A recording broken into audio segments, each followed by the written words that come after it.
에스겔은 예루살렘이 멸망할 무렵에 바벨론에서 활동했던 예언자입니다. 이스라엘 나라 반쪽의 남쪽이 유다 나라였는데요. 그 나라가 기원전 587년에 바벨론이라는 나라에 의해서 망하게 됩니다. 학자들에 의하면 바벨론 나라가요, 이 남유다를 2번 혹은 3번에 걸쳐서 쳐들어왔다고 합니다. 첫 번째 왔을 때는 겁만 주고요, 외교 관계를 맺고 돌아갔습니다. 근데 마지막에 왔을 때는 성벽을 다 무너뜨립니다. 성전을 다 부수어 버립니다. 그리고 불태우고 돌아가는 것을 볼 수 있습니다. 그때 돌아갈 때요, 왕족이나 귀족의 자녀들 혹은 숭령공의 자녀들을 데리고 갔습니다. 그 사람들을 볼모로 잡아두기 위해서 그랬습니다. 제사장 집안에서 태어난 에스겔이 이때 그런 다른 청년들과 함께 잡혀서 바벨론에 가게 됩니다. 바벨론은 오늘날 이락, 아유락 그 남쪽 지역에 있었던 그런 근거지를 두었던 나라입니다. 그들은 그발강 유역에 정착합니다. 그러던 어느 날 하나님이 에스겔을 불러주세요. 그리고 그 에스겔을 통해서 잡혀있는 이스라엘 백성들, 그리고 나중에 지금 이스라엘 땅에 있는 사람들, 그 사람들 향해 하나님 말씀을 해주십니다. 그 중에 하나가 오늘 저희들이 읽은 내용입니다. 하나님이 말씀하십니다. 너희들은 고향 땅으로 돌아가게 될 것이다. 내가 여러 외국에 흩어져 있는 사람들을 다 부르고 흩어져 있는 사람을 모아서 너희들의 고토로 데리고 갈 것이다. 그 땅은 더 이상 황무한 곳이 될 것이 아니다. 황무한 땅이 변해갔고요, 기름진 곳이 될 것이다. 무너져 황폐했던 성읍이 다시 건축하게 될 것이다. 황량하고 적막했던 성 안에 사람들이 막 살게 될 거예요. 근데 사람들이 얼마나 많이 사냐면 절기 때 막 양떼들, 그 수많은 양떼들 모인 것처럼 사람들이 모여서 살게 될 것이다 라고 그렇게 말씀하십니다. 그 땅 위에 곡식과 열매도 가득하게 될 것이다 라고 그렇게 말해줘요. 그 땅에 곡식이 풍성하게 될 것이다. 그래서 나무와 실과와 소산이 엄청나게 많게 될 것이다 라고 말합니다. 그래서 사람들이요, 지나가던 사람들이 보고서 놀래. 그전에는 황무한 땅이었는데, 그전에는 황폐한 곳이었는데, 그전에는 적막한 곳이었는데 변해가지고 에덴 동산같이 되었구나 라고 사람들이 말하게 될 것이다 라고 이야기합니다. 에스겔을 통해서 하나님께서 이런 비전을 이스라엘 백성들에게 주었습니다. 이것은 그들에게 큰 소망이 됐습니다. 강대한 국가는 아니지만은 나름대로 독립국가를 형성하고 살았습니다. 그리고 그 나라에 나름대로 왕족과 귀족의 자제로 그렇게 살았습니다. 근데 지금은 나라를 다 잃어버렸어요. 먼 외국 땅에 와서요, 이게 평민도 아니고 노예도 아닌 그런 비슷한 생활을 하게 됩니다. 더 괴롭고 힘든 것은 언제 다시 이스라엘로 돌아갈지 모르는 그런 상황입니다. 그런 상황에 하나님께서 에스겔을 통해서 말해줘요. 너희들은 돌아가게 될 것이다. 이것이 이스라엘 백성들의 마음에 소망을 심어 주었을 것입니다. 하나님은 이보다 더 깊이 들어갑니다. 너희들이 고향 땅에 들어가서 나와 관계를 다시 하게 될 것이다 라고 그렇게 선언하십니다. 고향 땅에 돌아가서 내가 너희를 정결케 하겠다. 맑은 물을 너희에게 뿌려 모든 더러운 게 서서 우상 섬김에서 깨끗하게 하겠다. 고향 땅에 돌아가서 너의 마음을 새롭게 하겠다. 새 영을 너희 속에 두어 굳은 마음을 제하고요, 딱딱했던 마음을 부드럽게 하겠다. 고향 땅에 돌아가서 너희들이 내 율례를 잘 지키도록 하겠다. 새 신을 너희한테 주어서 너희들이 내 규례를 잘 지키도록 만들게 하겠다. 그래서 하나님과의 관계가 잘 굳건히 하겠다라고 이렇게 얘기합니다. 너희들은 내 백성이 되고 내가 너희들의 하나님이 되겠다라고 선포하십니다. 이 말씀은 마음속에 깊은 절망 속에 빠진 이스라엘 백성들에게 새 힘을 주는 그런 말씀이었을 것입니다. 그 사람들이 살아가는 환경도 힘들었지만은 그들 마음 속에, 정신 속에, 영혼 속에 피폐는 더욱더 힘들었습니다. 이스라엘 백성들은요, 자기네 나라가 무너진 것도 힘들지만 더 힘든 게 성전이 무너진 것이 너무너무 그 사람들 영적 생활에 힘들었습니다. 어떻게 하나님이 계신 성전이 무너질 수 있는가 하는 것 때문에 많은 자책감이 들었습니다. 그 사람들은 이렇게 하다가 자신들의 핏줄이 완전히 끊어지는 것이 아닌가 하는 것에 대해서 의구심이 많이 있었습니다. 그런 그분들은요, 하나님께서 영원히 지켜주실 거라고 믿었는데, 그렇게 말씀하셨는데 도대체 어떻게 이런 일이 벌어졌는가 하는 것 때문에 하나님에 대한 신앙이 많이 흔들렸습니다. 이런 자책감, 이런 의구심, 이런 신앙의 흔들림들이요, 이스라엘 백성들에게 두려움을 줬어요. 그 사람들에게 낙담케 했어요. 그 사람들에게 절망에 빠지게 했습니다. 그들에게 한탄 속에 들였어요. 그래서 상황보다도 더 힘든 게 그 내적 고통이야. 그 내적 고통이 막 영혼을 파고들어서 사람 하나하나를 무너뜨리는 그런 상황이 됐습니다. 그런 그들에게 소망의 말씀을 던져주는 것입니다. 하나님의 에스겔을 통해서 약속하십니다.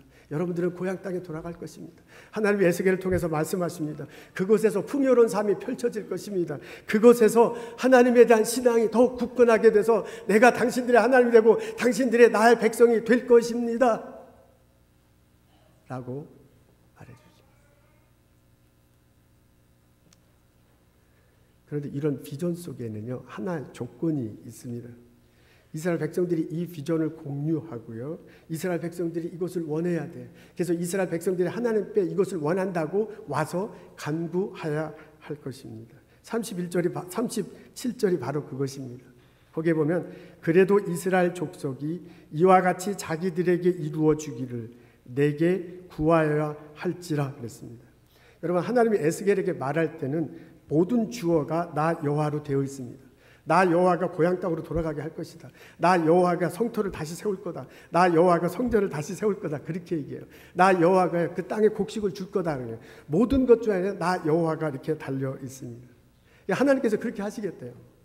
그런데도 뒷부분에 가서 뭐라고 하냐면 내가 이렇게 계획을 세워놓고 내가 이렇게 이루어가고 내가 이렇게 만들 것이지만은 너희들이 할 일이 있어요. 이스라엘 백성들이 해야만 돼. 그래야만 시작하는데 그게 뭐냐면 이것을 너희들이 알고 너희들이 내게 와서 이것을 요청해야 돼. 이것을 간구해야 돼. 그때 내가 이런 일을 시작하겠다라고 말하고 있는 것을 알 수가 있습니다. 여러분, 에스겔 36장 22절에 보면 이렇게 행함은 너희를 위함이 아니고요, 너희로 들어간 그 열국에서 더럽힌 나의 거룩한 이름 때문이라고 합니다. 내가 너희들을 이렇게 끌어내는 이유는, 내가 너희들을 이렇게 풍요롭게 하는 이유는 내 이름 때문에 그렇다고 얘기해요. 오늘 우리 읽은 본문에는 이거보다 더 한술 더 떠요. 32절에는 이렇게 얘기해요. 내가 이렇게 행하면 너희를 위함이 아닌 줄을 너희가 아는. 꼭 너희 때문에 이렇게 하는 건 아니고 내 이름 때문에 나의 영광을 드러내기 위해서 이렇게 한다는 겁니다.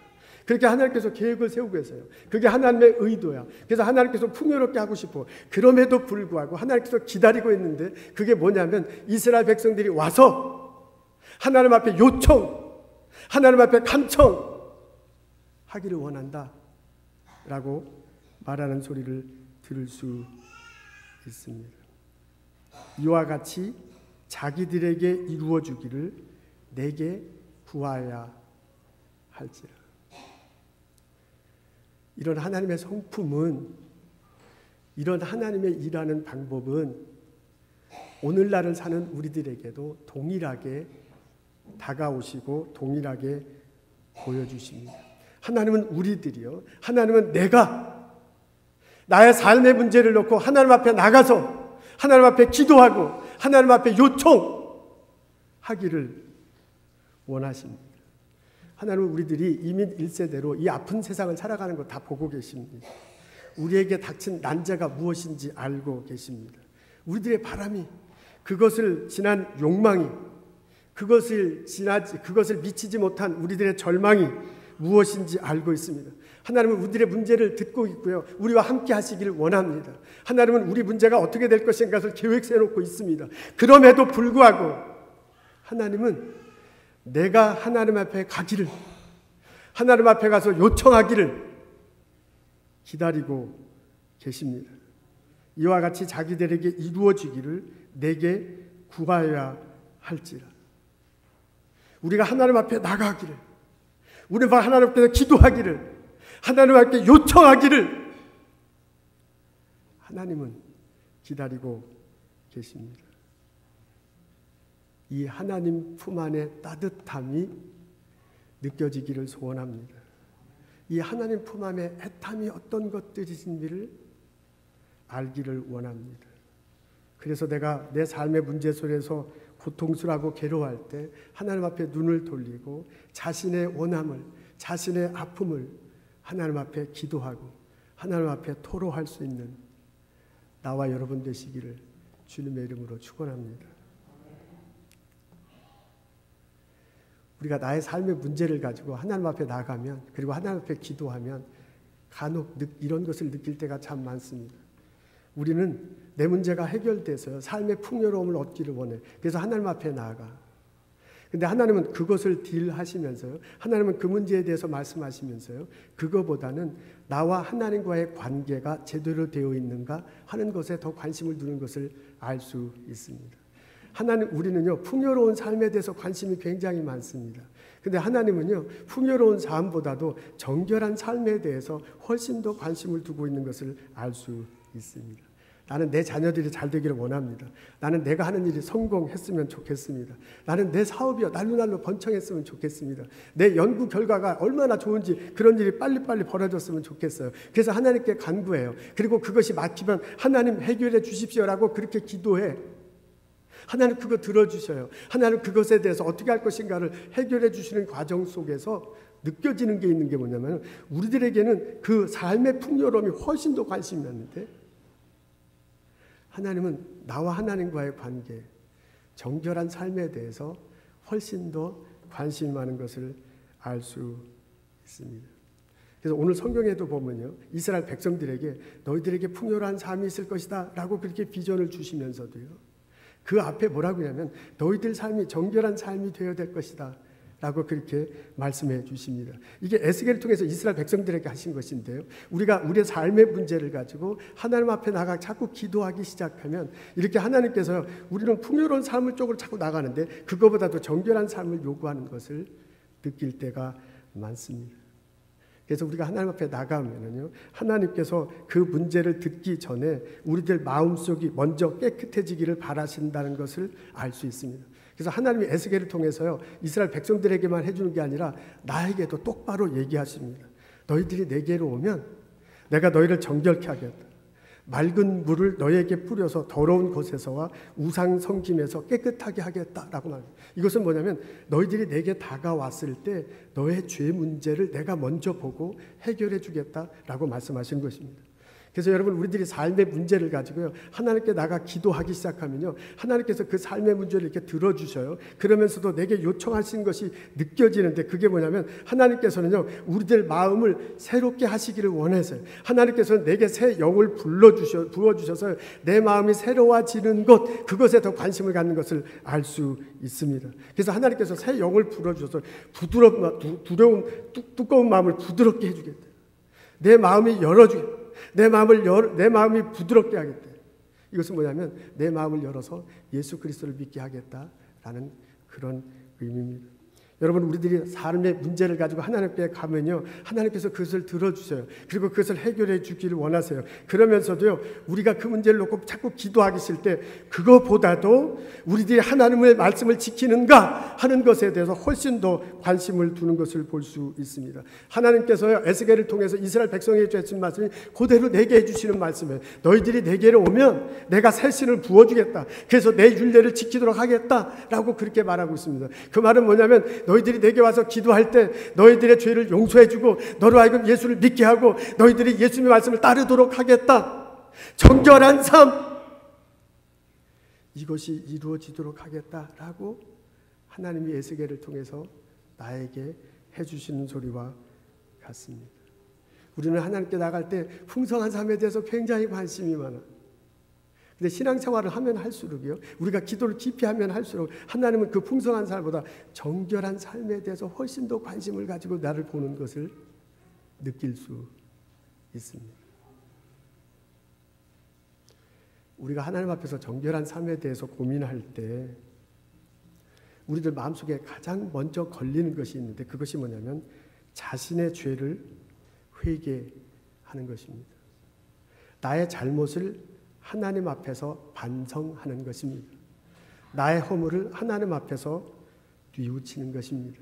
우리가 여러분 하나님 앞에 나가서 성경의 말씀을 나에게 해주시는 말씀이다라고 비추어 보면 내가 살아가면서 했던 것들이 생각납니다. 우리들이 보인 악한 길과 불선한 행위를 기억할 수 있습니다. 그 자신의 모습을 부끄럽게 여길 수 있습니다. 그리고 그렇게 말했던 것들이 허물이고 죄임을 인정하게 될 수밖에 없습니다. 그것에 대해서 용서를 구하는 것, 그것이 필요합니다. 여러분, 우리들이 하나님 앞에서 나가서 기도할 때요, 마치 사람 앞에 말하는 것처럼 내게 지금 생각나는 허물들, 내게 보여지는 잘못된 것들, 그게 성경에서 분명히 죄라고 했던 그것을 내가 마음속으로 열거하고 입으로 말하는 것이 중요합니다. 하나님, 이것에 대해서 내가 이렇게 행동했습니다. 잘못했습니다. 하나님, 저것에 대해서 저렇게 말했습니다. 나의 실수입니다. 라고 하나님 앞에서 실제로 열거하고 그거의 용서를 구하는 것이 필요합니다. 만일 우리가 우리 죄를 자백하면, 저는 미쁘시고 의로우사 우리 죄를 사하시며 모든 불의에서 우리를 깨끗하게 하소서. 하나님은 모든 불의에서 우리를 깨끗해 주시기를 원하세요. 그리고 깨끗하게 해 주셔. 근데 그 전에 뭐가 필요하면 자백하는 게 필요해. 내가 사람들 앞에서 말하지 못하지만 솔직하게 하나님 앞에 기도하면서요, 하나님 앞에서 예배하면서 솔직하게 내 잘못이 무엇인가를 입으로 말하는 것, 그게 필요합니다. 여러분, 처음에는 이게 굉장히 어색합니다. 허공에 대해서 말하는 것이 여겨지기 때문이었습니다. 그리고 아무런 반응이 나오지 않은데 하나님, 나는 이것에 대해서 잘못했습니다 라고 그렇게 자꾸 얘기하는 것은 어색해 봅니다. 그리고 내가 그렇게 했다고 그래서 당장 무슨 일이 굉장히 벌어지는 것도 아니야. 내가 하나님 앞에 죄 용서함을 구했다고 그래서 무슨 막 내 삶에 어떤 일이 빵빵 터지는 것도 아니에요. 그래서요, 하나님 앞에 나가서 이것이 잘못이라는 것을 분명히 열거하고 그 죄 인정하고 열거하고 죄 용서함을 구하는 것이 굉장히 어색해. 그럼에도 불구하고 너의 죄를 자백하면이라고 그랬거든요. 그러니까 우리가 그 말씀을 믿고요, 그 말씀을 의지해서요, 의도적으로 하나님 앞에 나가서 자백하는 훈련이 필요합니다. 근데 그렇게 하나님 앞에 나가서 의도적으로 인정하고 기술하고 자백하다 보면 어떤 때는 내 마음이 시원해지는 것을 느낄 때가 있습니다. 이것은 거의 느낌인데요. 그것은 마치 막 더운 날 땀 많이 흘렸다가 샤워해서 기분이 좋아지는 것과 비슷한 현상 같기도 하는데요. 내가 내 죄를 분명히 고했기 때문에 마음이 깨끗해지는 것을 느낄 때가 있습니다. 어떤 때는요, 내가 이렇게 하나님 앞에 내 죄를 분명히 인정하고 그것을 기술하고 난 다음에 무언가가 내 등을 이렇게 토닥이면서 받아들여주는 듯한 느낌입니다. 이것은 그 느낌을 느낄 때가 있습니다. 어떤 때는요, 내가 이것을 계속해서 반복하고 하나님께 나아가면요, 누군가가 나를 감싸주는 듯한, 마치 엄마가 내 품을 이렇게 안아주는 듯한, 마치 아버지가 있잖아요, 눈빛으로 나를 보면서 인정해주는 듯한 그런 느낌이 내 마음속에, 내 영혼 속에 들어올 때가 있습니다. 이건 심리적으로 그렇게 착각하는 거다 라고 말할 수도 있습니다. 그것과 상당히 비슷해요. 그런데 그렇게 자꾸 하나님께 나가서 내 죄를 고백할 때 다가오는 느낌이, 깨끗해지는 듯한 느낌이, 누군가가 품어주는 듯한 느낌이, 누군가가 괜찮아 앞으로 잘할 거라 라고 말해주는 듯한 그런 영적 느낌이 내게 체험될 때가 있습니다.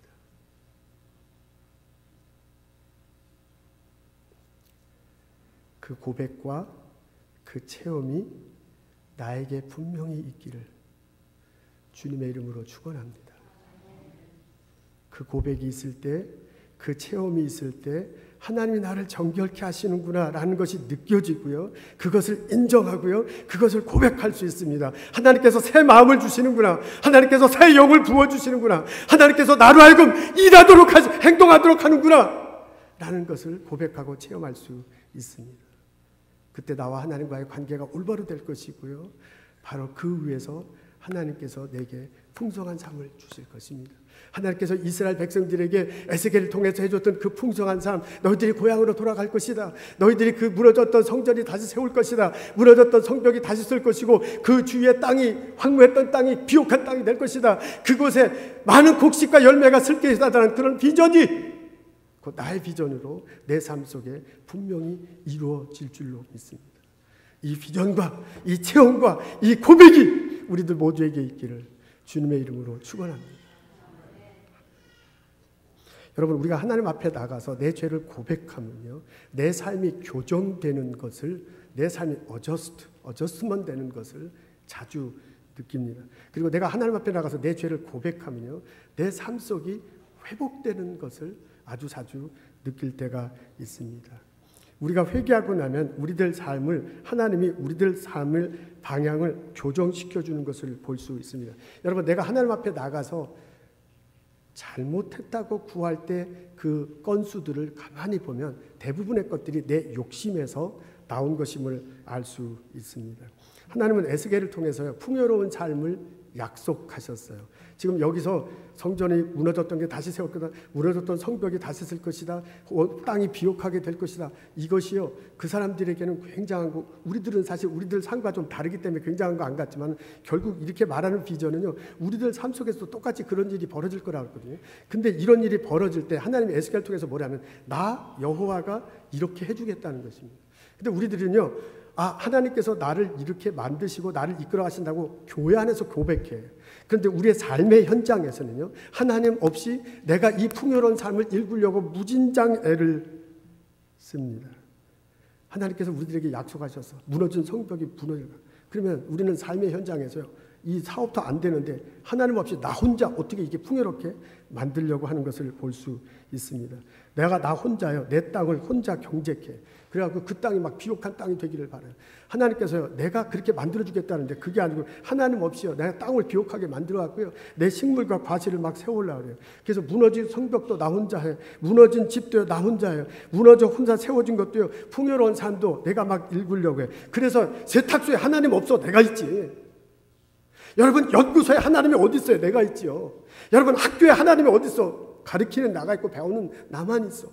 하나님께서는 풍요로운 삶을 내가 그렇게 만들겠다라고 했는데 그건 성경 속의 이야기고요, 내 삶의 현장 속에는 하나님은 없고 나만 있어. 그 나가 풍요로운 삶을 이끌어 나가려니까 얼마나 힘들어요. 그래서 아침부터 밤까지 막 해야 돼. 그리고 막 열심히 뛰어야 돼. 그래서 잘 되기도 하잖아요. 그래서 사실 우리 이렇게까지 왔잖아요. 근데 이게 있잖아요, 그렇게 하다가 어느 정도를 막 넘어서는 게 문제예요. 나 혼자 하는 것들이 막 더 넘어서 이제 점점 이렇게 넘어지면 나도 힘들잖아요. 그리고 살아가다 보면 내 마음 먹은 대로 모든 일이 다 되는 게 아니잖아요. 내가 계획한 것은 이건데 그것과 전혀 다르게 인생이 펼쳐지는 것을 볼 수 있습니다. 여러분, 내가 먹은 대로 일이 안 되면 왜 먹은 대로 일이 잘 안 될까 고민하다 보니까 남들 때문에 이렇게 된 것 같아. 그러면 저 사람 미워하게 돼요. 저 사람 제거해야 돼요. 내 목표만큼 반드시 이루기 위해서 피땀 흘려서 일해야 돼요. 나 혼자 스스로 풍요로운 삶을 일구어 나가는 것, 그로 인해 생기는 부작용이 얼마나 많은지 몰라요. 그러다 보면 남들을 피해를 주잖아요. 그러다 보면 나도 몸상하게 되잖아요. 이게 우리들의 삶의 모습입니다. 톨스토이가 지은 단편소설에 보면 사람에게 얼마만큼의 땅이 필요한가라는 것이 있습니다. 주인공 이름이 바흠이래잖아요. 이 사람은 조그만 소장농이었어요. 농사 짓고 사는 사람인데 어느 날 옆 동네 땅을 싸게 판다는 소식이 들려옵니다. 1,000루블만 내면 그리고 자기가 걸어온 땅은 다 자기 땅이야. 요만큼만 걸어오면 1,000루블에 요만큼만 사는 거예요. 근데 여기 보스턴을 다 돌아오면 하루 만에 그 보스턴 땅이 다 자기 땅이 되는 겁니다. 이야, 이런 좋은 계약이 어디 있나. 그래서 아침 일찍 새벽에 가서 주인한테 1,000루블을 줘. 해지기 전에 돌아오면 돼. 그래서요, 이쪽에 가고요, 땅 파고 묻고서 이거 내 땅이다. 그리고 또 가서 땅 파고 묻고 막 한참 가다 보니까 갈 때마다 비옥한 땅이 너무너무 많은 거예요. 점심때가 됐어요. 지금은 돌아가야 이제 해 떨어지기 전에 도착하는데요, 앞에 땅이 막 너무너무 이제까지 땅보다 더 좁은 땅이야. 그래야 가서 또 받고요, 또 받고 그러다 보니까 막 3시, 4시 돼서 돌아갈 시간이 없는 거예요. 빨리 돌아가야지 이때가 박은 땅이 다 자기게 되는데. 그래갖고 그때 점심도 안 먹고 그때부터 뛰기 시작했습니다. 가다가 막 바꾸고 가다가 이게는 더 안 될 것 같아요. 운동화도 벗고요, 옷도 벗고요, 그냥 이 도끼하고 자기만 가다가 받고 막 그랬어요. 근데 해가 막 떨어지려고 그래. 빨리 주인 앞에 가야 돼. 해 떨어지기 전에. 그래서 해 떨어지기 전에 주인 앞에 갔다는 거 아니에요. 근데 막 너무 열심히 뛰어가지고 심장이 터졌어. 그래서 거기서 쓰러져 죽었습니다. 옆에 있던 하인이 그 바움을 땅에 묻었어요. 그게 바움이 차지한 땅은 2m에 불과하다. 풍요로운 삶을 주시는 분은 하나님이시다. 이것을 인정하는 것이 중요합니다. 여러분, 하나님께서 주시고 하나님께서 거두신다라고 욥기에서 얘기하잖아요. 그것을 인정하는 것이 중요합니다. 그래서 내가 내 삶을 스스로 얻으려고요. 나오자 풍요로운 세계를 건설할 수 있다고 생각하고요. 혼자 발버둥 치며 살다 보면 그 과욕으로 나를 모르게 다른 사람을 상하게 할 수 있어요. 그 과욕으로 나는 괜찮았는데 다른 사람이 막 쓰러질 수도 있어요. 내 몸이 상할 수도 있어요.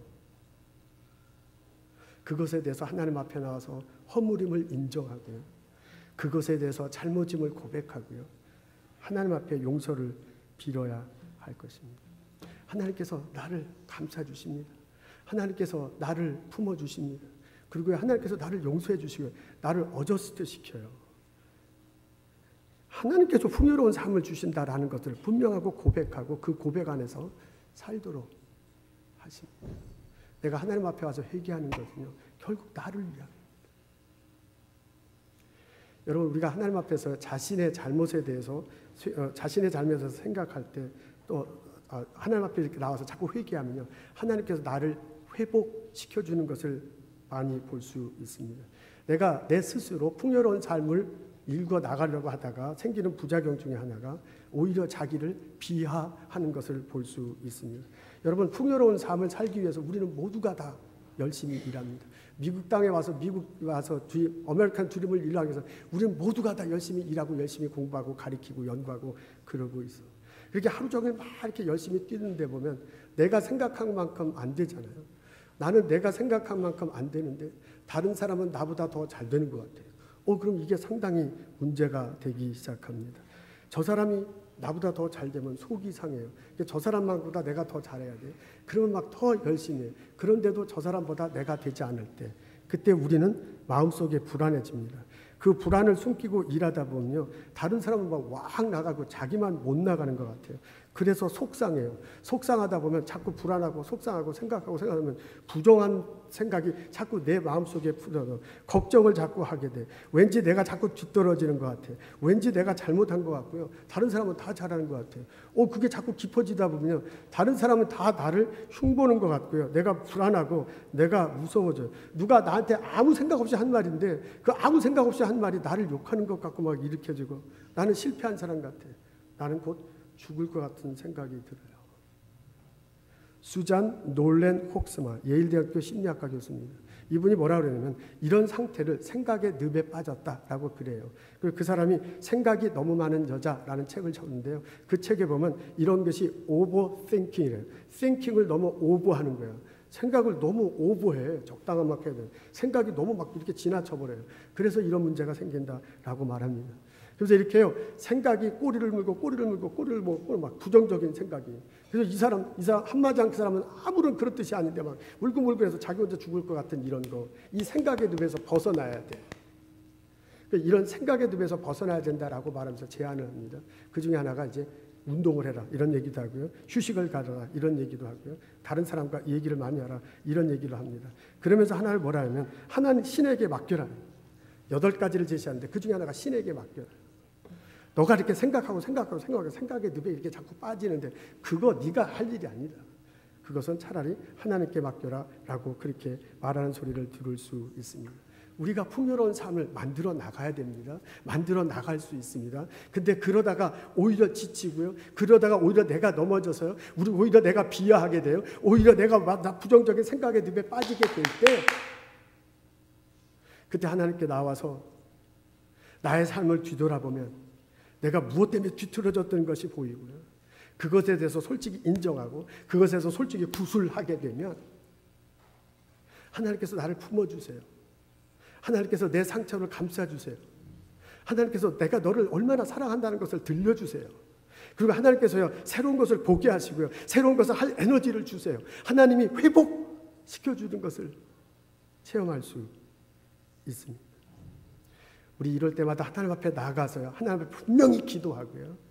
하나님이 회복시켜 주심이, 하나님께서 새 에너지를 주심이, 하나님께서 새 마음을 주심이, 하나님께서 새 시선을 주며 어떤 것인가를 체험하고 살아가는 나와 여러분 되시기를 주님의 이름으로 축원합니다.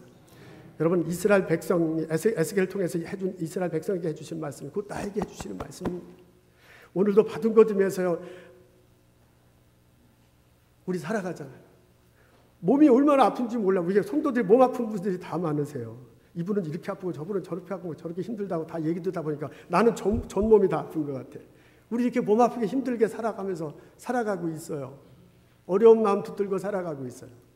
하나님 우리들에게 그런 우리들을 보시고 계십니다. 우리들의 아픔이 어떤 것이 다 듣고 계십니다. 우리들의 삶을요 이끌어가지고 풍요롭게 해주시길 원하십니다. 근데 그 하나님이요 우리들이 와서 너희들이 먼저 해야 될 것이라고 그러잖아요. 와서 구하기를 요청하기를 하나님의 손을 붙들기를